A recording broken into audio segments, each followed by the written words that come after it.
Ya, pertemuan Menteri Keuangan dan Gubernur Bank Sentral negara-negara G20 dimulai hari ini di Nusa Dua Bali. Pertemuan merupakan rangkaian kegiatan jalur keuangan yang dilaksanakan sejak 11 Juni hingga 17 Juli.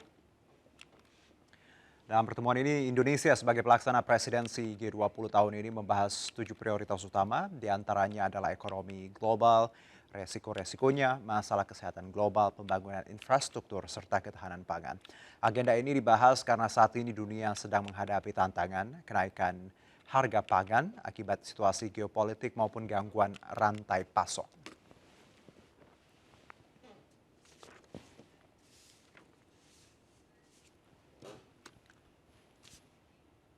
Presiden Joko Widodo menegaskan ingin memanfaatkan forum G20 untuk membangun ketertiban dunia. Jokowi mengatakan upaya itu sudah dimulai dengan kunjungan ke Ukraina dan Rusia dan berharap upaya itu membuahkan hasil di KTT G20.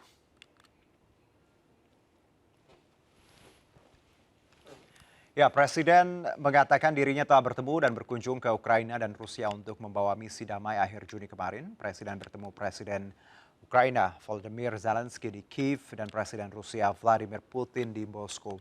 Meski situasi saat ini masih sangat sulit, Jokowi mengatakan penyelesaian damai sangat penting untuk terus dikedepankan.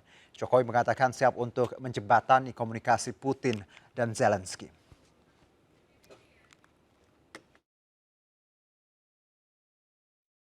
Tahun ini kita memimpin G20, kumpulan 20 negara ekonomi terbesar dunia.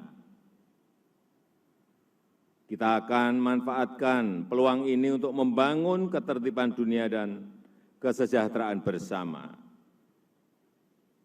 Kita sudah memulai dengan kunjungan saya ke Ukraina dan Rusia bulan yang lalu. Upaya ini akan terus kita lakukan dengan harapan akan membuahkan hasil di KTT G20 November yang akan datang di Bali.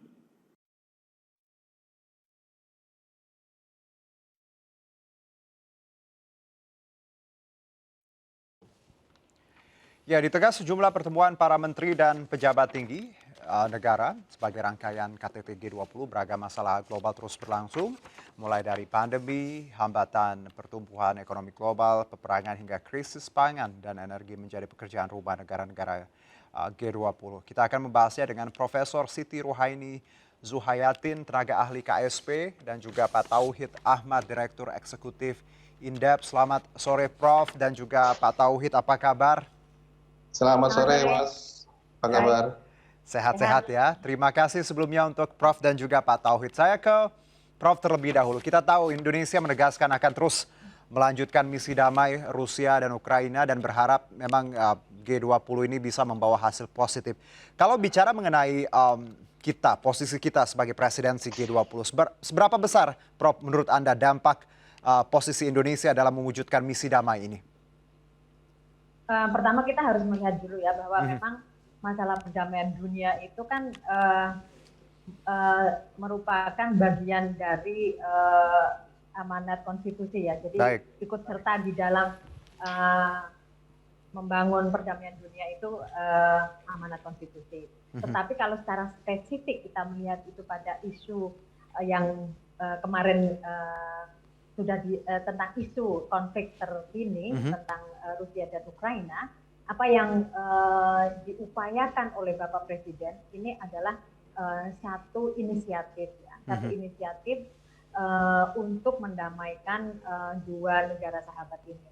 Nah, tentu saja Mas Juno kita harus juga bersifat realistis bahwa konflik kedua negara ini cukup rumit dan juga memiliki banyak dimensi, sehingga yang dilakukan oleh Bapak Presiden ini adalah membuka komunikasi, membuka jembatan. Karena kalau masalah konflik ini kan sebetulnya banyak hal yang perlu dilakukan ya. Yang pertama adalah membuka komunikasi, kemudian juga menyelesaikan hal-hal yang bersifat realistis, baru kemudian sampai kepada hal-hal yang bersifat substantif, sampai nanti pada tercapainya sebuah perdamaian yang permanen. Baik. Jadi saya kira ini.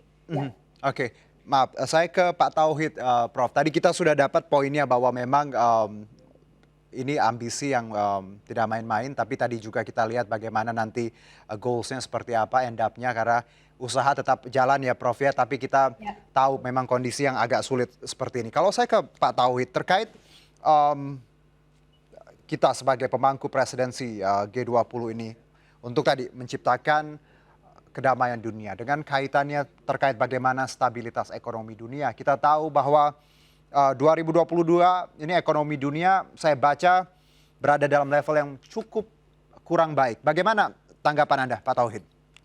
Ya, betul ya, karena tahun 2022 akan terjadi pelambatan ekonomi. Ya. Semula kita ekonomi dunia di atas 5%, mungkin 2022 akan turun sekitar 2,7, 2,8 begitu. Yang semula tadinya adalah di atas 3,6 bahkan hampir 4%. Nah, saya kira ini akan memberikan konsekuensi bahwa banyak negara yang harus membayar perlambatan ekonomi di sisi lain. Yang kedua, inflasi yang tinggi karena harga pangan dan energi yang besar. Konsekuensinya adalah banyak negara yang saat ini fiskal terbatas karena COVID 2 tahun berturut-turut akan merogoh kocek yang paling dalam begitu, akan menambah fiskalnya termasuk subsidi, sehingga banyak negara juga yang sekarang mulai kesulitan untuk menanggulangi utang yang cukup besar, dan ini mau tidak mau harus dilakukan karena memang tidak semua negara dalam posisi yang sama. Mungkin tidak masalah bagi sebagian besar anggota G20 yang merupakan negara maju ya, tapi beberapa negara saya kira termasuk Indonesia juga harus menghadapi situasi yang sama, bahwa pasca COVID ternyata ada tantangan baru Rusia Ukraine yang membutuhkan kapasitas fiskal yang juga harus jauh lebih besar begitu. Baik. Dan ini saya kira terjadi di banyak negara berkembang maupun negara yang menengah ke bawah begitu. Oke, baik Pak Tauhid. Kalau tadi kita tahu bahwa pandemi memukul ekonomi lalu ditambah dengan perang Ukraina dan Rusia sendiri. Kalau misalnya perang dan hubungan Ukraina dan Rusia ini bisa lebih baik, apakah nanti juga tren positif akan terlihat di sektor ekonomi global? Ya, saya kira pasti ya, ini akan membawa efek positif paling tidak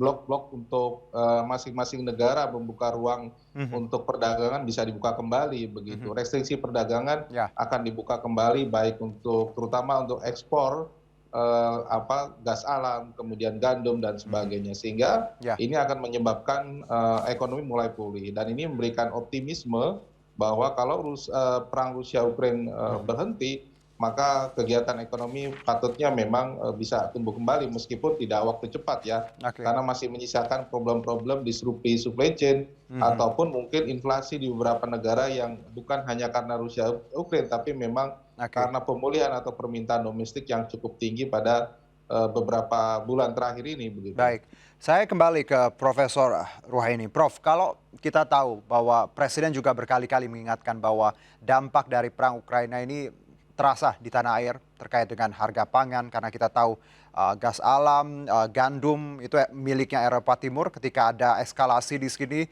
tentunya harga-harga berdampak hingga ke tanah air.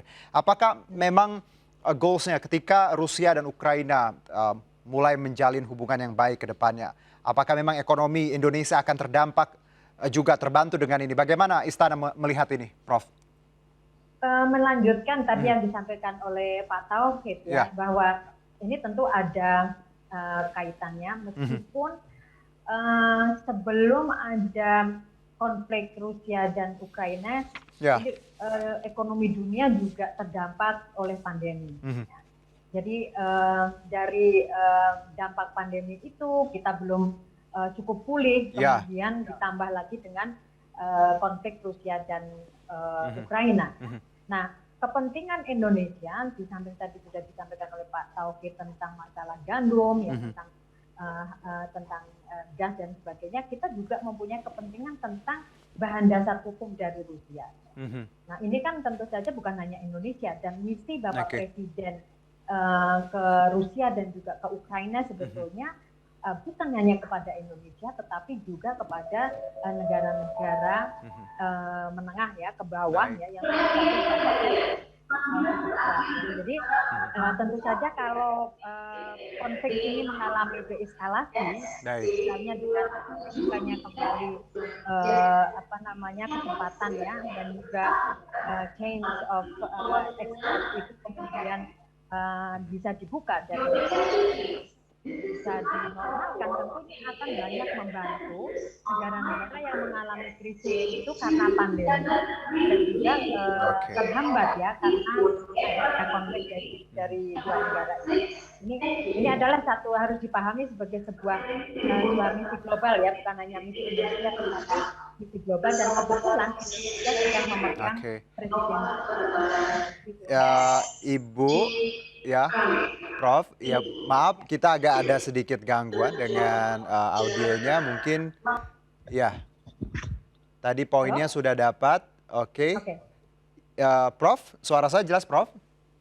Jelas, suara saya jelas, Mas Juno. Tadi agak sedikit terganggu, Prof. Tapi poin yang saya dapat tadi bahwa memang kondisi global ini sangat berpengaruh terhadap kondisi ekonomi di tanah air dan juga eskalasi tadi Anda menyebutkan. Tadi ada beberapa poin yang belum terdengar, boleh diulangi sedikit, Prof? Oke, jadi sebetulnya ekonomi global ini sebetulnya belum pulih benar ya dari pandemi, ya, dan kemudian disusul lagi dengan adanya konflik dua negara yang sebetulnya sebagai pemasok setidaknya 30% ya dari chain of food secara global. Nah, oleh sebab itu kalau kita melihat momentum kunjungan Bapak Presiden ini sifatnya memang bukan hanya untuk Indonesia, tetapi untuk kepentingan negara-negara lain, terutama negara-negara menengah ke bawah yang tadi sudah disebutkan oleh Pak Taufik dan Pak Tauhid ya, dan juga Indonesia sekarang ini sedang memegang presidensi G20, sehingga ini cukup strategis sebetulnya untuk dapat ikut ya memulihkan, setidaknya membuka ekspor ini yang sebetulnya banyak mempengaruhi change of food secara global ini. Betul. Gitu ya. Kalaupun tidak semuanya terselesaikan, setidaknya pembicaraan Bapak Presiden itu dapat menormalkan kembali jalur ya dari pasok pangan itu, dari pasok pangan misalnya Indonesia sangat berkepentingan untuk membuka kembali bahan baku pupuk ya, dan tentu saja ini masyarakat ataupun juga negara-negara lain juga berharap demikian. Sehingga tentu apa yang dilakukan oleh Bapak Presiden bukan hanya untuk kepentingan Indonesia tetapi untuk kepentingan global. Oke, baik. Jadi memang it's not only about us, tapi juga the whole world juga. Iya, apalagi yang Ibu sebutkan tadi bahwa food supply itu jadi misi kemarin juga Pak Jokowi menyebutkan ya, tidak hanya soal misi damai, tapi ada bagaimana menormalisasi rantai tadi makanan, distribusi dan lain-lain yang memang hari ini sangat terdampak. Kita di tanah air merasakan hal itu tentunya Pak Tauhid. Nanti kita sambung di segmen berikutnya. Pemirsa tetap bersama kami di MNC News Now.